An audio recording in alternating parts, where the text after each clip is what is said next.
Bienvenidos sean todos aquí en 3ABN Latino. Compartimos con ustedes Hora de Adoración, el programa que alabamos aquí el nombre del Señor, ¿verdad? Y también Él nos emite el mensaje a través de su palabra. Así que sin más preámbulos, les invito a ir en oración para así pedir la dirección de nuestro Dios. El día de la liberación es el tema para hoy. Señor y Dios, gracias porque en ti podemos obtener liberación. Te pedimos, Señor, que ahora nos puedas ayudar a entender el mensaje que tienes para cada uno de nosotros a través de tus registros sagrados, la palabra de Dios, Señor, la Biblia. Ahora, Dios, ayúdanos a entenderla, a estudiarla, a profundizar un poco más y, oh Dios, que ese mensaje pueda calar profundo en nuestro corazón y así pues lograr, Señor, tomar decisiones de acuerdo a tu voluntad. Así que, oh Padre, pedimos tu intervención divina durante toda esta hora. En el nombre de Jesús. Amén. Bien, amigos, así como ven en la pantalla, el día de la liberación es nuestro tema para hoy. Y pues es que voy a basarme en Éxodo capítulo 2, versos 21 al 25 aproximadamente, y pues es que hay una práctica muy común en el cristianismo y es dejar que nuestro conocimiento de la Biblia pues no venga de la palabra de Dios, sino que a veces lo que hacemos es que escuchamos a otros y dejamos lo que nos cuentan los demás y eso es lo que ponemos nosotros como por cierto, ¿verdad? Y aunque las predicaciones sí nos ayudan a entender mejor las Escrituras, pero no por eso debemos de dejar de ir directamente a la Biblia, ¿ves? Y leerla. Así que ese problema es lo que causa que las personas de forma general crean en cosas que la Biblia no dice. Como que el fruto del Edén era una manzana, por ejemplo. Otro ejemplo, que en el arca solo entraron 2 de cada especie, cuando también vemos en Génesis capítulo 7, verso 2, que dice que de todo animal limpio tomarás 7 parejas, ¿verdad? También, aunque menciona, ¿verdad?, macho y hembra, también hay otro mito muy famoso, que es que el faraón en tiempos de Moisés era Ramsés, pero cuando vamos a la Biblia pues no siempre dice que se llamara así, o sea, pero es un mito muy famoso con respecto a la salida del pueblo de Israel de Egipto. Y hay pues 2 teorías principales en cuanto a este tema, y hay una muy conocida que se conoce que la fecha temprana fue en el año 1445 a.C. en el reinado del faraón Amenhotep II. Y la otra teoría, ¿verdad?, conocida como la fecha tardía, entonces lo pone en el 1290 a.C. bajo el reinado de Ramsés II, y es basado en esta teoría, la cual se popularizó hace varios años, es que se creó el mito que Ramsés era el faraón de las plagas de Egipto. En Jueces, capítulo 11, verso 26, se declara que Israel ocupó Transjordania desde hacía 300 años. Jefte vivió alrededor del 1100 antes de Cristo, lo que indicaría que entonces la conquista de Canaán se produjo alrededor de los años 1400, que es la fecha propuesta por la teoría del éxodo temprano. Es decir, la del faraón Amenhotep II. ¿Okay? Los reyes egipcios tenían varios nombres, pero en Génesis y Éxodo solamente se usa el título real faraón, que significa gran casa, ¿verdad? Casa grande. Y pues es un nombre que aparece, ¿verdad?, 2 veces es Ramsés, lo cual ayudó a que este mito entonces aumentara. Pero cuando la Biblia habla de Ramsés, no necesariamente se refiere al nombre del faraón como tal de Egipto. Fue una ciudad construida por esclavos hebreos, según Éxodo capítulo 12, verso 37, también podemos ver Números capítulo 33, verso 3, verso 5, y de ella pues salieron los israelitas bajo lo que es la conducción de Moisés hacia Canaán, ¿verdad? Los textos egipcios mencionan la casa de Ramsés como el lugar de residencia de Ramsés II. Entonces muchos egiptólogos la identifican con Avaris, más tarde llamada Tanis o Zoán. En Éxodo, Ramsés es una de las dos ciudades depósito edificadas por los israelitas, como se deja en claro en Éxodo capítulo 1, el verso 11. Fue así como los egipcios pusieron capataces para que oprimieran a los israelitas. Les impusieron trabajos forzados, tales como los de edificar para el faraón las ciudades de almacenaje, Pitón y Ramsés.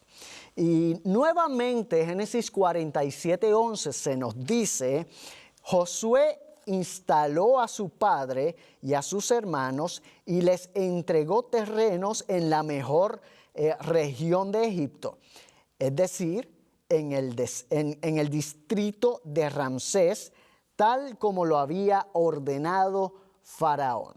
Generalmente, cuando se usa el nombre Ramsés en la Biblia, se habla entonces de la ciudad y considerablemente no del famoso faraón Ramsés II, que dio su nombre a la ciudad y a la región que la circunda. Gobernó unos 200 años alrededor, después del Éxodo. En 1887 se encontraron aproximadamente unas 300 tabletas. Eso fue en la ciudad egipcia Teli y el Amarna. Estas cartas son de dirigentes de ciudades en Palestina y en Siria. Entonces fueron escritas al faraón Amenhotep III. ¿Ve? Entonces quejándose de un grupo de personas llamadas los Abiru, quizá usted ha escuchado, ¿verdad? Que habían invadido la tierra, siendo que esos dos faraones gobernaron de 1400 a 1360 a.C., diciendo que la palabra Abiru es similar a hebreos. Es tentador entonces conectar a esos dos, ¿verdad? Y entonces interpretar a las cartas Amarna como evidencia de la conquista bajo Josué, pero hay problemas con esta teoría. La palabra Abiru o Apiru es usada para describir a soldados mercenarios y esclavos en varios países del antiguo Medio Oriente. Además, hay referencia a los Abiru en textos de la Mesopotamia egipta, ¿verdad? Además de los que están en Amarna.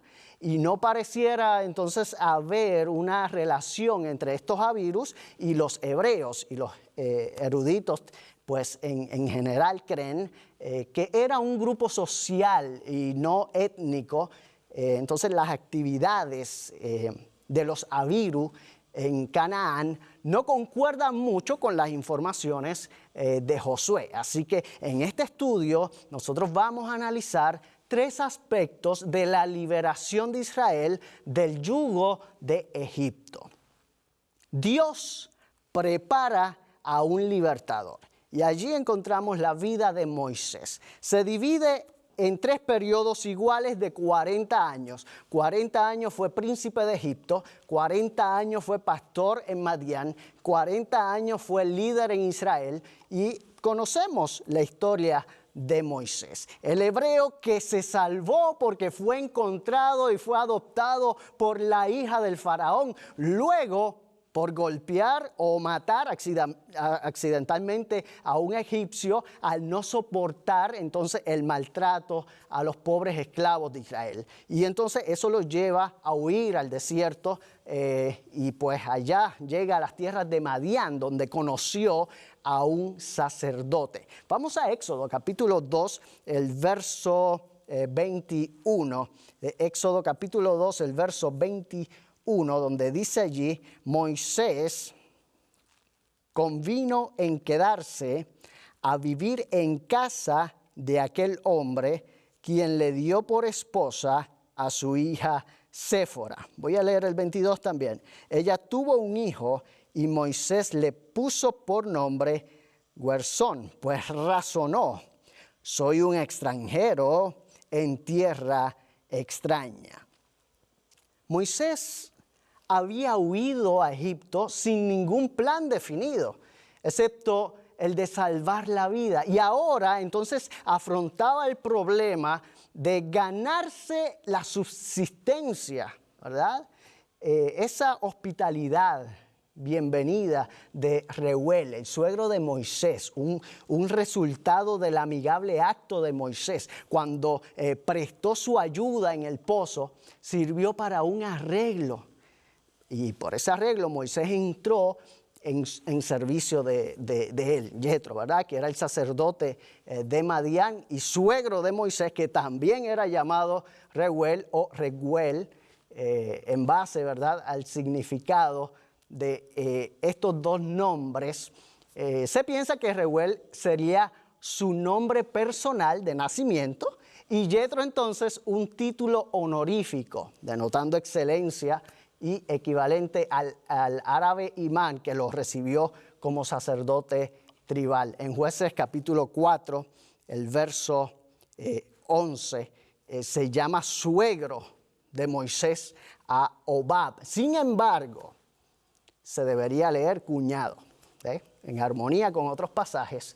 Si vamos a Éxodo, capítulo 18, el verso 27, en adelante, también hay otros textos como Números capítulo 10, versos 29 y 32, hasta el 32 se puede leer, Jueces también, capítulo 1, versos 16, el 4, 11, Primera de Samuel, capítulo 15, verso 6, o según otros eruditos, Jotén, cuñado, que significa también parientes. Así que esa es parte de la etimología de las palabras acá.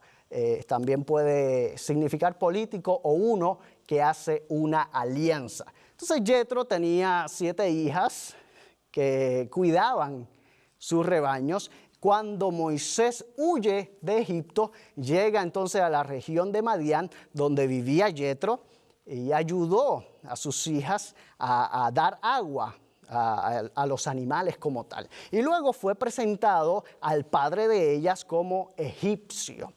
Y luego, pues, Yetro le da a Moisés una de sus hijas como esposa, ¿verdad? A Séfora. Eso lo vemos en verso 15 en adelante, ¿verdad?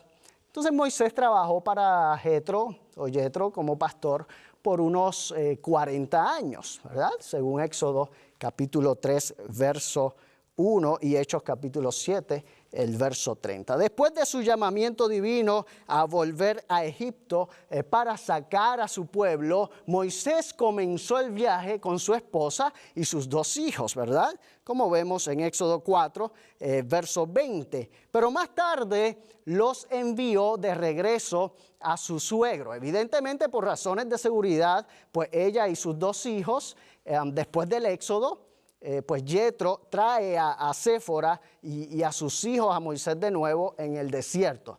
Vio allí que Moisés estaba continuamente ocupado en resolver los asuntos triviales del pueblo para que pues, él no tenía ayuda administrativa y entonces Yetro ahí fue que le aconseja que escoja ayudantes para ese trabajo. Y me baso en el capítulo 18. Usted puede estudiar la historia allí del versos 1 hasta el 27. Y así fue que con el correr del tiempo, Séfora, una de las 7 hijas de Reuel, llegó a ser la esposa de Moisés. Este nombre significa ave o brillantez en el sentido de belleza. Y es todavía el de muchas mujeres del desierto de Arabia hoy día. Rechazado por su nación, entonces tomó una esposa gentil y de este modo es un cuadro de Cristo que hoy pues está adquiriendo una esposa para sí de las naciones. En Números capítulo 12, verso 1 y 2, la esposa de Moisés se le da allí el calificativo de mujer cusita. Y no es difícil, ¿verdad?, que se le haya dado esta denominación a una madianita, porque Madián pues, se encontraba al noreste de Arabia, donde vivían algunas tribus cusitas. Entonces también se le pudo haber dado este cualificativo, porque a su vez habría sido más oscura, ¿verdad?, que la mayoría de los israelitas, ¿no? Algunos comentadores también creen que las declaraciones que se encuentran en Números capítulo 12 y verso 2, pues no se refieren a Séfora, sino a otra esposa de Moisés, pero no hasta este momento no existen evidencias de que él haya tenido más de una esposa. Así que la familia creció en Madián con el primer hijo de Moisés y Séfora, llamándolo Gersón, que significa destierro, significa impulsar, exilio, ¿verdad? Arrojar hacia afuera. Sus descendientes formaron una familia levítica, aunque no fueron sacerdotes, según lo indica Primera de Crónicas, capítulo 23, versos 14 al 16. Este hijo de Moisés fue el padre o antepasado de Jonatán, el sacerdote del santuario de Dan. Entonces Moisés explica el nombre que le puso a su hijo, refiriéndose a que era forastero en tierra ajena. El significado de ese nombre sugiere que Moisés sabía que su lugar verdadero estaba con el pueblo de Israel, allá en Egipto. Aunque, ¿verdad?, habla de salvado la vida, ¿ves? Vivía en el exilio, dio expresión a sus sentimientos de soledad al poner ese nombre al niño, de humillación, cuando puso allí el nombre a su hijo. Una vez más, muchos años son pasados por alto en silencio. Luego, pues, un ex príncipe de la más poderosa casa real de ese tiempo pasaba sus días como pastor. Había cambiado su palacio por una tienda, los lujos de Egipto por la vida del desierto en el Sinaí, su séquito de ayudantes y su ejército por un rebaño de ovejas y cabras. Moisés entonces regresa a Egipto cuando el faraón muere. Entonces la vida de Moisés fue una vida de sufrimiento, fue una vida de dolor, siendo el heredero de la corona, o podemos decir el próximo rey de Egipto inclusive. Él renunciando a todo por la gloria eterna, ¿verdad? Él despreció los tesoros terrenales por alcanzar el tesoro más importante, el celestial. Entonces Dios prepara a Moisés para una obra específica de liberar al pueblo de Israel de Egipto. No solo dispuso todo para que recibiera la mejor educación dentro de Egipto como tal, siendo criado con los mejores maestros, inclusive de la época, en las grandes escuelas egipcias. Incluso hoy los eruditos se maravillan del conocimiento de los egipcios, con su misma dedicación y el cuidado con lo que se prepara a un gobernante mundial. Pero el conocimiento político, el impresionante conocimiento militar que tenía Moisés y de liderazgo, aunque era parte de su ser, y le ayudó, sí, en la liberación y preparación de estrategias inteligentes. Todavía, con todo eso, eso no era suficiente para cumplir la gran tarea para la que Dios lo había escogido. Y es por eso que entonces lo guió hasta Madián, donde Moisés aprendió a despegarse de todos los lujos de su infancia, de los cuidados de la casa del faraón y de la arrogancia de los egipcios. Moisés durante muchos años trabajó duramente para subsistir, ganándose el pan con el sudor de su frente y no dando órdenes en un castillo.